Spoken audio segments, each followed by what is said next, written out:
I want to thank. Christian God is the one and only true living God, the creator of heaven and the universe. Jesus Christ is God. Jesus Christ is God. Jesus Christ is the Son of God. Jesus Christ is the Son of God. I do. You are anti-Christ because he said, Israel is lost.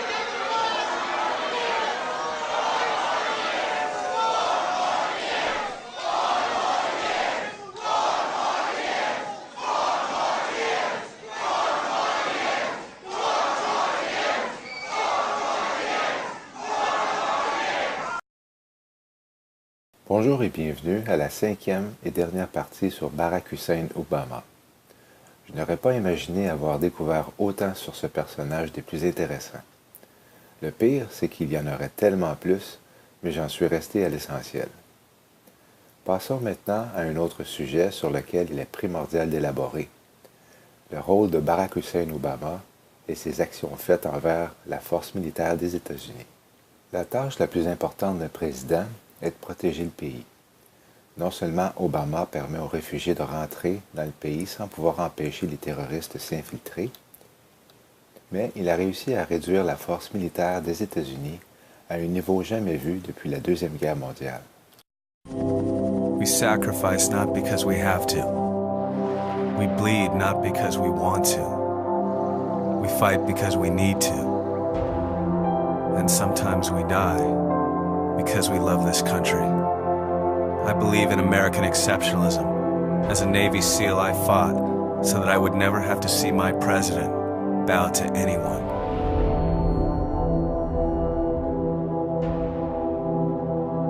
Special Operations for America is responsible for the content of this message. Des douzaines d'officiers haut gradés, tels que des généraux et des amirals, ont été éliminés des rangs militaires. Plus de 500 majors de capitaines de l'armée ont reçu leur lettre de licenciement à cause de coupures budgétaires. Un nombre significatif parmi eux était connu pour être en désaccord avec l'administration d'Obama en matière de la politique militaire.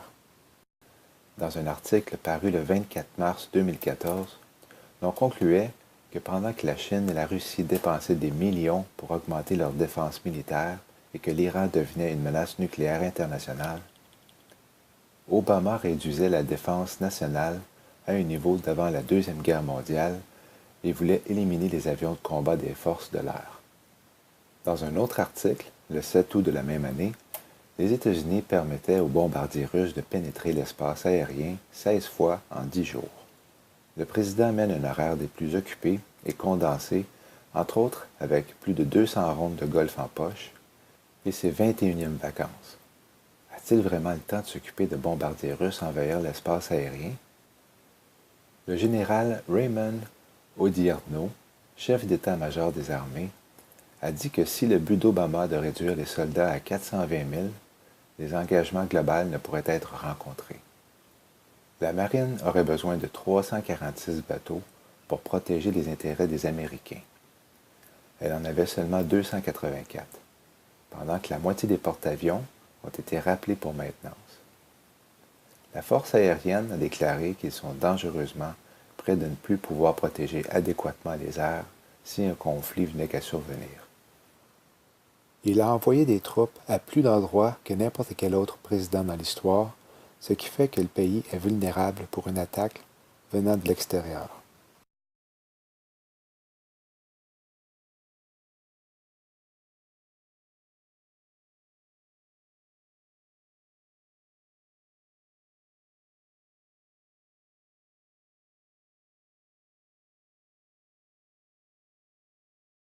Today, he has announced 250 more troops going to Syria after saying for months and months and months that there would be no boots on the ground. I'm just curious if this is like part of some kind of devious grand strategy to say one thing and then do the complete opposite of it. There was never this, there was never this no boots on the ground. I don't know where this keeps coming from. But yes. There was yes, there wasn't. There was What? We're not going to be involved in a large-scale combat mission on the ground. That is what the president has long said. We have wait a minute, wait. We have 3,000 some odd troops in Iraq already in an advise and assist capacity at bases throughout the country. Don't tell me and don't tell them or their families that they're not on the ground. The mantra from the president and everyone else in the administration has been no boots on the ground. And now, That is not true. what? It's just not true, man. It is. It's just not true. It's true. No, it's not. I will not put American boots on the ground in Syria. We should not be drawn once more into a long and costly ground war. It will not involve American combat troops fighting on foreign soil. The resolution we've submitted today does not call for the deployment of U.S. ground combat forces to Iraq or Syria. Le 14 octobre 2015, le porte-avions USS Theodore Roosevelt était le dernier des porte-avions à revenir du Golfe Persique depuis 2007. Qui aurait cru que les États-Unis ne seraient pas une présence imposante face à la possibilité d'une explosion militaire de plusieurs pays en Syrie? Pour conclure sur le sujet des forces militaires américaines, l'administration d'Obama va permettre à 12 000 soldats de subir une opération de changement de sexe et fournir des journées de congé après s'être fait mutiler leur partie privée. Pas surprenant, car le personnel et toute autre personne qui est à la Maison-Blanche a l'option depuis le mois d'août 2015 d'utiliser les toilettes sans distinction de genre. Naturellement, l'effet domino s'en est suivi à travers le pays. Ainsi, des groupes d'étudiants veulent le même traitement et plusieurs écoles pratiques des hautes études ont maintenant commencé à les implanter. L'Union Cooper, une petite mais prestigieuse université en arts et ingénierie, ont pris des démarches osées en faisant de toutes les toilettes sur le campus neutres. Au lieu d'être classifiées comme étant hommes ou femmes, toutes les installations vont avoir un nouveau panneau descriptif. Par exemple, les toilettes hommes sont maintenant décrites étant cabine et urinoir, pendant que les toilettes femmes vont avoir un panneau indiquant cabine seulement. Malgré tout, toutes les toilettes sont disponibles à quiconque souhaite les utiliser. Le 19 avril, un important détaillant, étant les magasins Target, aux États-Unis, ont annoncé que les clients et les employés transgenres pouvaient utiliser les toilettes et les salles d'essayage de leur choix. Dans son article de blog, voici une partie de ce qui était écrit. Nous supportons l'égalité et l'équité et nous nous efforçons que nos membres se sentent acceptés, respectés et bienvenus dans nos magasins et milieux de travail quotidiennement. Je ne voudrais même pas imaginer qu'un homme qui se dit être réellement une femme utilise la même toilette que ma conjointe. L'histoire se répète comme au temps de Sodome et Gomorrhe. Cela montre une fois de plus que nous sommes à la fin de la dispensation de la grâce et tout près du début de la colère de Dieu. Cette situation est devenue une question politique majeure à travers la nation. Revenons sur le sujet des actions de M. Obama envers la force militaire. La nomination de M. Fanning est la dernière d'une série d'actions prises par l'administration Obama pour l'avancement des droits pour les homosexuels et des lesbiennes à travers le gouvernement américain. Passons à un autre sujet. À l'instar de tout ce que vous avez pu découvrir sur M. le Président jusqu'à présent, pensez-vous que sa relation avec Israël est bonne? Le 3 juin 2008, pendant sa candidature présidentielle, M. Obama a dit, et je cite, « Jérusalem va rester la capitale d'Israël et elle doit demeurer non divisée. » Now let me be clear. Israel's security is sacrosanct. It is non-negotiable. The Palestinians need a state.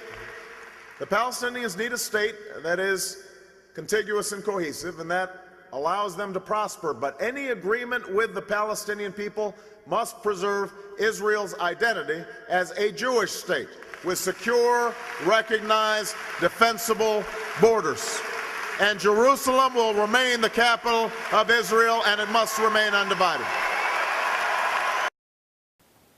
Moins de 3 ans et demi plus tard, l'administration Obama avait changé de direction face à Jérusalem. Le département d'État américain émettait un article de presse disant que les citoyens d'Israël nés à Jérusalem ne pouvaient pas avoir Israël en tant que lieu de naissance. L'article disait « Si un citoyen américain est né à Tel Aviv, son passeport va légiférer Israël, comme étant son endroit de naissance. Mais dans le cas de Jérusalem, le département consulaire d'Amérique ne va pas indiquer le pays d'Israël pour être le lieu de naissance. Il va plutôt laisser l'espace en question vide. Un Sanhédrin rétabli et autodéclaré d'Israël actif depuis maintenant plus de 10 ans a annoncé l'automne passé qu'il appelait Barack Obama à passer en jugement pour offense criminelle contre le peuple juif suite à l'accord avec l'Iran. Même chose pour le pape François pour avoir reconnu la Palestine comme un État. Le 1er mars 2014, il était rapporté qu'Obama avait contrecarré une attaque d'Israël contre les installations nucléaires d'Iran en menaçant d'abattre les chasseurs israéliens avant qu'ils puissent se rendre à leur cible. Cette menace a forcé le premier ministre Benjamin Netanyahou d'abandonner la mission. Le gouvernement israélien avait pris la décision d'attaquer les sites nucléaires d'Iran peu de temps après avoir découvert que les États-Unis et l'Iran étaient impliqués dans des pourparlers secrets concernant le programme nucléaire d'Iran et qu'ils étaient sur le point de signer une entente dans le dos d'Israël. Pendant une conversation téléphonique avec le premier ministre d'Israël, cette photo en révèle beaucoup sur les intentions d'Obama. Il est assis, penché en arrière, ses pieds sur le bureau et les plantes de ses pieds pointant directement à la caméra. Au Moyen-Orient, montrer les plantes de ses pieds est une insulte et il le sait très bien. Dans une autre instance, après une rencontre avec Netanyahou à la Maison-Blanche, Barack Obama a simplement informé le premier ministre qu'il s'en allait à l'autre étage pour souper. Feriez-vous ce genre de choses à quelqu'un d'extérieur si vous l'aviez invité dans votre pays? Obama le savait, Netanyahou le savait, c'était une insulte calculée. Genèse 12.3 « Et je bénirai ceux qui te béniront, et je maudirai ceux qui te maudiront. » Cette promesse est donnée à Abraham et sa descendance. Israël est le peuple choisi et considéré la prunelle de Dieu. Obama invoque la malédiction de Dieu sur lui et la nation lorsqu'il va à l'encontre d'Israël et des Juifs. Il n'y a jamais eu autant de catastrophes naturelles depuis qu'Obama est au pouvoir. Depuis le jour où Israël est redevenu une nation le 14 mai 1948, tous les présidents américains ont travaillé à sécuriser et renforcer Israël et ses frontières. Mais avec l'élection de Barack Hussein Obama, tout a changé, comme il l'a si bien répété lors des élections primaires. Voici une photo qui parle d'elle-même, du ministre des Affaires étrangères iranien Mohammad Javad Zarif, montrant l'entente nucléaire sur le balcon de la palissade Coburg à Vienne. Ceci après avoir participé à la marche annuelle ayant comme titre « Mort à l'Amérique, mort à Israël », le 10 juillet 2015, 2 jours plus tôt. Après que l'entente soit annoncée, les Saoudiens ont dit qu'ils débuteraient un programme nucléaire également. Imaginez une course aux armes nucléaires au Moyen-Orient. Ça ne peut que finir mal. Le premier ministre israélien a appelé l'entente d'erreur historique qui créerait, au bout du compte, une superpuissance terroriste nucléaire. En cessant les sanctions économiques faisant partie de l'entente nucléaire le 16 janvier dernier, l'administration d'Obama donnait plus de 100 milliards de dollars à l'Iran, la nation la plus importante à subventionner les groupes terroristes dans le monde. L'Iran finance les terroristes les plus violents sur Terre, dont Hezbollah et Hamas, qui attaquent continuellement Israël. Ils ont testé des missiles intercontinentaux après l'entente qui peuvent atteindre les États-Unis, même s'ils étaient supposés attendre 8 ans avant de pouvoir le faire. Ils ont déjà brisé l'entente, laquelle ils disent n'avoir jamais signée. Pourtant, l'administration Obama honore ses termes en donnant 100 milliards de dollars américains. Selon le journal américain Wall Street, la Maison-Blanche considère des mesures drastiques pour redémarrer le processus de paix entre Israël et les Palestiniens avant la fin du mandat d'Obama, donc avant la fin des élections en novembre prochain. Si l'on se fie à l'horaire des Nations unies, septembre serait la période la plus propice pour cette situation des plus critiques. Parmi ces mesures est une résolution du Conseil de sécurité des Nations unies de fixer les paramètres pour une solution à 2 États et reconnaîtrait Jérusalem-Est comme capitale officielle de l'État de la Palestine. Joël 3.2. Je rassemblerai aussi toutes les nations et les ferai descendre dans la vallée de Josaphat. Et là, j'entrerai en jugement avec eux pour mon peuple et pour mon héritage, Israël, lequel ils ont dispersé parmi les nations, et ils ont partagé mon pays. Présentement, 136 nations ont formellement reconnu la Palestine comme un État. La Palestine n'a jamais eu la reconnaissance des Nations unies parce que les États-Unis ont toujours bloqué ses efforts dans cette direction. Les Écritures disent qu'avant les 7 années de tribulation, aussi appelée la 70e semaine de Daniel, l'Antéchrist confirmera l'alliance avec plusieurs pendant une semaine. Est-ce que cette alliance pourrait être ce supposément traité de paix et de sécurité et inclurait d'autres pays si Obama donnait finalement son accord? La résolution demanderait à Israël de cesser la construction au-delà de la ligne verte et forcerait Israël d'accepter l'Est de Jérusalem comme étant la capitale de la Palestine. Par la même occasion, l'autorité palestinienne serait dans l'obligation de reconnaître Israël en tant qu'État juif. Bien sûr, il y a beaucoup d'autres raisons pourquoi Netanyahou est en conflit de personnalité avec le président des États-Unis. En plus de l'entente nucléaire avec l'Iran, Obama avait essayé d'amener une défaite à Netanyahou pendant les dernières élections en Israël en espionnant le premier ministre et ses représentants. Une telle résolution serait maintenue en force même après le départ d'Obama le 20 janvier 2017. C'est probablement pourquoi Benjamin Netanyahou a décliné l'offre de rencontrer Obama à la Maison-Blanche plus tôt cette année. Le Planning des naissances est une organisation qui a été fondée en 1916. Elle a fait la manchette à plusieurs occasions parce qu'elle vendait des parties humaines de bébés avortés. You've strengthened. That's why no matter how great the challenge, no matter how fierce the opposition, there's one thing the past few years have shown. It's that Planned Parenthood is not going anywhere. It's not going anywhere today. It's not going anywhere tomorrow.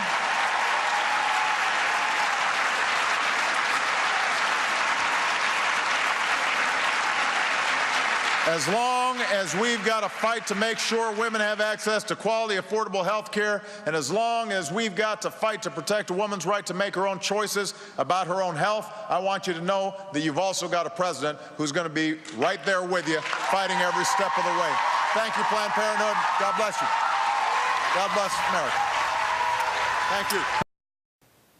Selon la loi, le trafic de ce genre est passible de 10 ans de prison et ou une amende jusqu'à 500 000 $. Leur revenu annuel est une moyenne de 23 millions de dollars pour 325 653 avortements. Dieu nous a révélé que nous ne savons pas comment, mais c'est lorsqu'un enfant est dans le ventre de sa mère qu'il reçoit l'Esprit. Comme tu ne sais pas quel est le chemin de l'Esprit, ni comment se forment les os dans l'utérus de celle qui est enceinte. Ecclésiaste 11.5. La Bible dit aussi que « car la vie de la chair est dans le sang ». Lévitique 17.11. Un bébé reçoit l'oxygène de sa mère du cordon ombilical. Ce n'est pas parce qu'un bébé dépend de sa mère qu'il est moins humain, comme plusieurs docteurs l'ont déclaré. L'avortement est tout simplement un meurtre aux yeux de Dieu. Les bébés qui ont été avortés depuis sa légalisation en 1973 est approximativement de 58,5 millions. Cette statistique dépasse de loin les 11 millions de personnes tuées dans les camps de concentration nazis durant la Deuxième Guerre mondiale.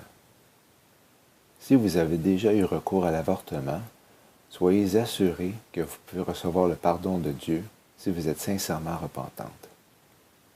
Barack Hussein Obama est sans équivoque influencé par des esprits démoniaques et on peut même constater de mystérieuses apparitions se manifester près de sa personne. Lorsqu'il a été dans la ville capitale Nairobi au Kenya, son pays natal, une mystérieuse image est apparue en avant de la caméra.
Here now, the president from the Rose Garden. He's going to ask for congressional authority for a limited strike in Syria. Yesterday, the United States presented a powerful case that the Syrian government was responsible for this attack on its own people.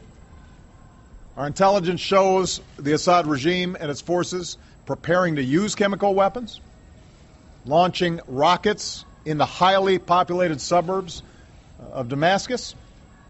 It also presents a serious danger to our national security. It risks making a mockery of the global prohibition on the use of chemical weapons.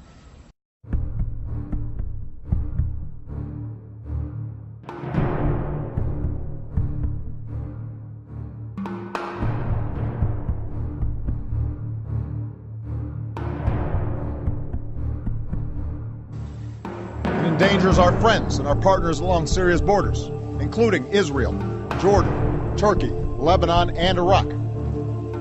It could lead to escalating use of chemical weapons or their proliferation to terrorist groups who would do our people harm. In a world with many dangers, this menace must be confronted.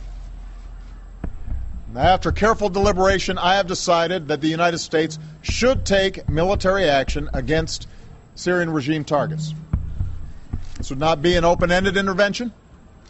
We would not put boots on the ground. Instead, our action would be designed to be limited in duration and scope. But I'm confident we can hold the Assad regime accountable for their use of chemical weapons, deter this kind of behavior, and degrade their capacity to carry it out. Our military has positioned assets in the region. The chairman of the Joint Chiefs has informed me that we are prepared to strike whenever we choose. Moreover, the chairman has indicated to me that our capacity to execute this mission is not time sensitive. It will be effective tomorrow, or next week, or 1 month from now. And I'm prepared to give that order.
Voici à quoi ressemblait l'horizon de New York le 31 mars 1956. Dans le mois d'août de l'année 2015, voici ce qui était affiché à l'horizon sur l'Empire State Building, la déesse hindoue Kali, représentant la destruction et la mort. Nous voici maintenant arrivés à la section des armes à feu. Voici une déclaration faite par George Washington. Quand une nation se méfie de ses citoyens avec des fusils, ceci envoie un message clair. Elle ne fait plus confiance à ses citoyens avec des fusils parce qu'un tel gouvernement a des plans maléfiques. Ou encore, un peuple libre doit non seulement être armé, mais doit avoir assez d'armes et de munitions pour maintenir un statut d'indépendance contre quiconque pourrait tenter de les abuser, incluant leur propre gouvernement. Si une loi n'est pas juste, un homme n'est pas seulement en droit de la désobéir, mais il est obligé de le faire. Hitler a déclaré « Pour conquérir une nation, désarmer les citoyens en premier ». En dépit d'avoir lancé un ordre du jour sur le contrôle d'armes qui menace de désarmer les Américains, le président a signé une loi qui lui permettrait d'être protégé par le service secret pour le restant de ses jours. De plus, les filles d'Obama ont 11 gardes de sécurité à temps plein lorsqu'ils vont à l'école, sauf que l'idée d'armer les professeurs et les autorités scolaires pour prévenir des massacres a été écartée. L'automne dernier, Israël a diminué la restriction sur les armes à feu suivant la vague d'attaques terroristes des Palestiniens. Les autorités d'une nation sensée ou d'une société rationnelle savent que le moyen le plus efficace de mettre un terme au terrorisme et aux crimes violents est d'armer la population pour qu'ils résistent à la menace. On ne sauve pas des vies en réduisant la capacité du citoyen moyen de riposter adéquatement face à une menace d'un danger mortel. L'histoire nous révèle constamment que le faible va être exploité et asservi soit par une culture extérieure ou plus souvent qu'autrement par leur propre gouvernement s'ils cèdent trop de pouvoir à celui-ci. Voici une statistique plutôt intéressante.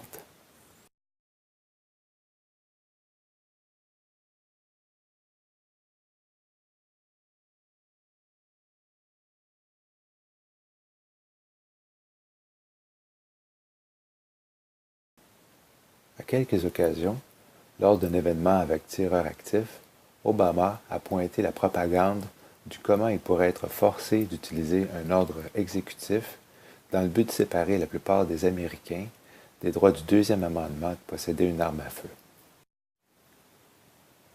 En date du 25 janvier dernier, le Sénat a donné l'autorisation à Obama de déclarer la loi martiale et d'utiliser la force militaire pour contrer l'État islamique à n'importe quel moment ou endroit qu'il le veut. Is working.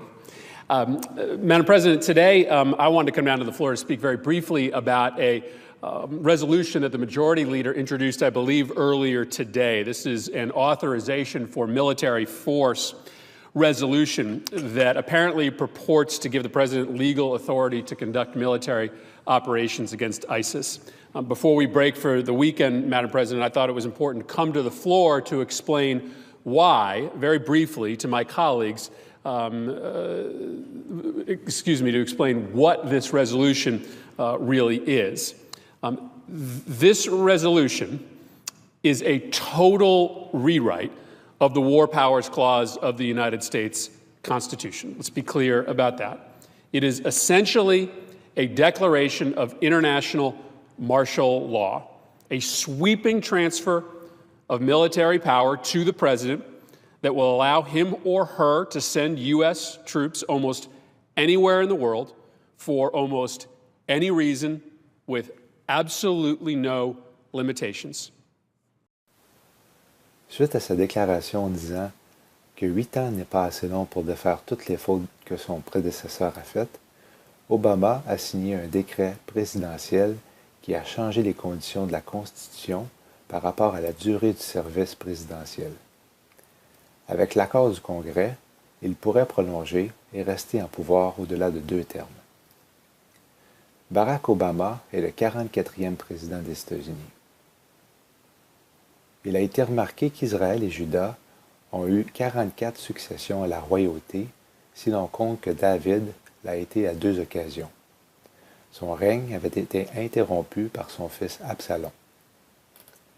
Comme celui du président américain Grover Cleveland, qui a servi 2 termes non consécutifs. Il a été le 22e et le 24e président des États-Unis. Est-ce que l'histoire pourrait se répéter? Maintenant qu'Obama approche la fin de son terme, quelques-uns croient que la scène est prête pour qu'il déclare la loi martiale.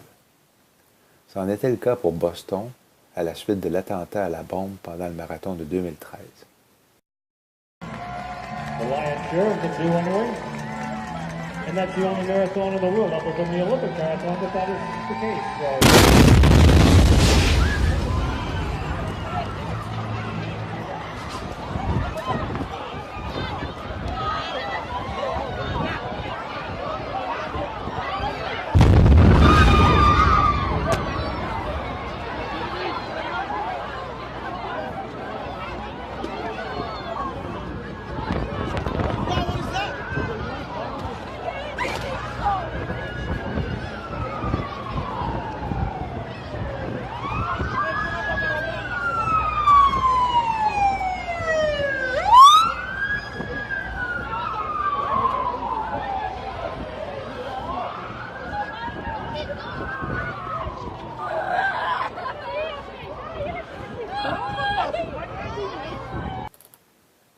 Pendant cette période, la ville entière était confinée et en couvre-feu.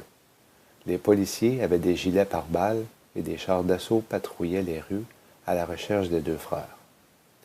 Cette situation amène plusieurs à croire qu'Obama attend une crise idéale pour implanter son plan final. Les États-Unis endurent plusieurs catastrophes depuis la dernière décennie ou à peu près. Une série de pouvoirs sans précédent ont été érigés à travers une douzaine de lois, de réglementations, de décisions de la Cour et de décrets présidentiels permettraient au président de les mettre en action. Advenant une urgence nationale majeure comme un effondrement économique absolument catastrophique et pire qu'en 1929. La dette de 19 trillions de dollars est la pire dette de n'importe quel pays développé, incluant la Grèce. Son pouvoir pourrait aussi être mis en action à cause d'une catastrophe naturelle historique, une guerre significative ou une pandémie massive. Il semble évident que ces menaces sont organisées pour déstabiliser la liberté des Américains de façon définitive. Obama permet tout ceci pour créer une tempête sans précédent. En dépit d'une basse cote d'approbation pour Obama, il y a toujours une masse de gens qui se rangent derrière lui lorsqu'arrive une tragédie à cause de ses éloquents discours. Il serait capable de convaincre des gens en état de peur de lui donner le pouvoir total sur le pays entier. Dans plusieurs pays étrangers, la loi martiale est devenue une méthode pour établir et maintenir une dictature, soit par les dirigeants militaires ou les politiciens soutenus par le militaire. And so what we're doing here, and let's not kid about it, we're building a domestic army and we're shrinking the military because the government is afraid of its own citizens. The last time more than 10 terrorists were in the same place at one time was September 11th, and all these vehicles in the world wouldn't have prevented it, nor would it have helped anybody. So I don't know where we're going to use this many vehicles and this many troops. Concord is just one little cog in the wheel. We're building an army over here, and I can't believe that people aren't seeing it. Is everybody blind? And they can crush us. I mean, you've got Sheila Jackson Lee, who is calling for martial law. That's insane. That's getting rid of the Constitution of the United States. So we've got a government here that seems to be wanting to create the conditions that they want to take our Second Amendment. You know, they're going for the Second Amendment.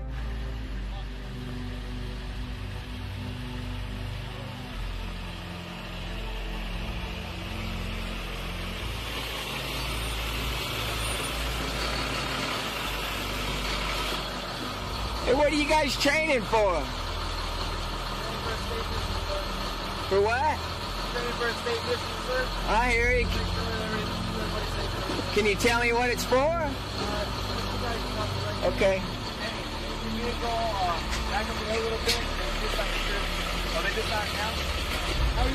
Good, I just wondered, I never seen you guys out here, what you're training for. Yeah, we out here, what we're doing is, we're part of a big National Guard exercise. Right, but what I get concerned about is when I know that they have FEMA camps building all over the country, which congressmen deny, and then they're caught on tape admitting that they're doing them. They got military training and in some places even doing like illegal checkpoints just to see that. And what I see, the federal government, Homeland Security buying over 2 billion rounds of ammo ordered just in the last year.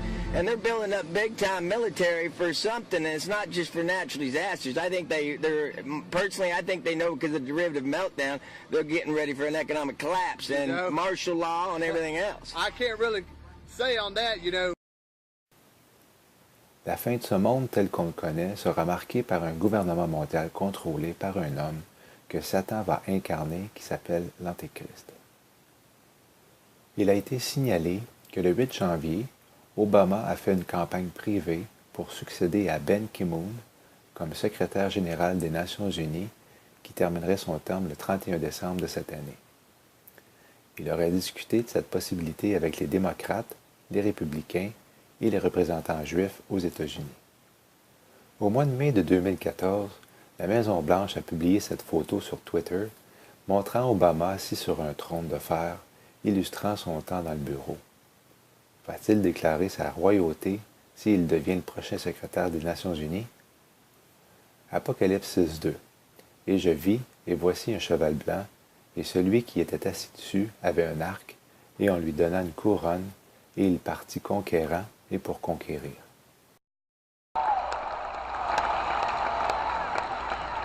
It's a question that the entire nation is asking. Is he the one? Is he the one? South Carolina, I do believe he's the one. He has the audacity of hope.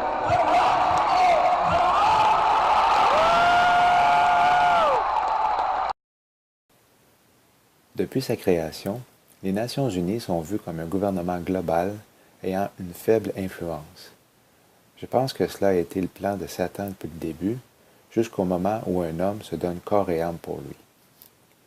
Sauf qu'avec le projet Agenda 2030 et plusieurs autres initiatives globales, les crocs sont sortis. Même qu'Obama a laissé le contrôle des Nations unies à ce qui a trait à la sélection des immigrants entrant aux États-Unis. Est-ce qu'Obama placerait les États-Unis sous l'autorité des Nations unies?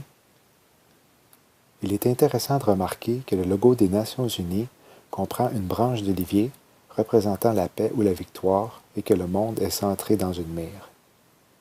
La branche d'olivier a été associée au temps des Romains lorsque Jésus est venu sur terre.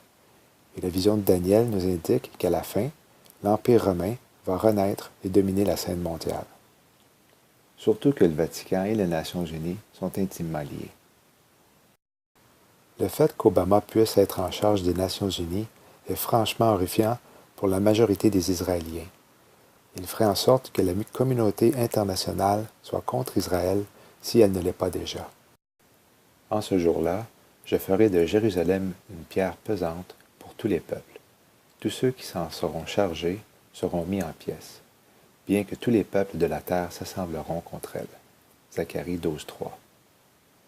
Au milieu du mois d'avril, le Conseil exécutif de l'UNESCO, qui est l'Organisation des Nations unies pour l'éducation, la science et la culture, a adopté une résolution avec un langage qui ignore les liens juifs religieux avec le site du mont du Temple, le mur occidental dans la vieille ville de Jérusalem, la Cisjordanie et la bande de Gaza. Depuis le début, Obama a réussi à maintenir sa vision. En 2008, il a promis de fondamentalement transformer le pays avec son mantra du changement, et le changement a été à son agenda pour les 2 termes en entier. Il a tenu sa parole. Les États-Unis de 2016 sont à une place totalement différente que les États-Unis de 2008. We are 5 days away from fundamentally transforming the United States of America. Lorsqu'il était candidat au poste présidentiel en 2007, il a écrit « La sécurité et le bien-être de tous les Américains dépendent de la sécurité et le bien-être de ceux qui vivent au-delà de nos frontières. La mission des États-Unis est de fournir un leadership global fondé dans la compréhension que le monde partage d'avoir une sécurité et humanité commune. » Yes, there have been differences between America and Europe. No doubt there will be differences in the future. But the burdens of global citizenship continue to bind us together. A change of leadership in Washington will not lift this burden. In this new century, Americans and Europeans alike will be required to do more, not less. Partnership and cooperation among nations is not a choice. It is the only way, the one way, to protect our common security and advance our common humanity.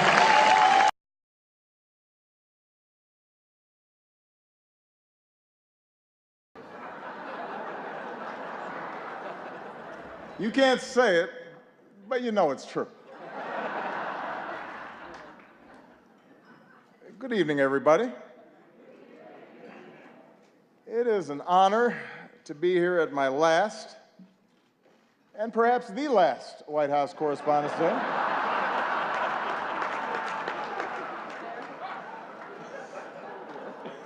You all look great.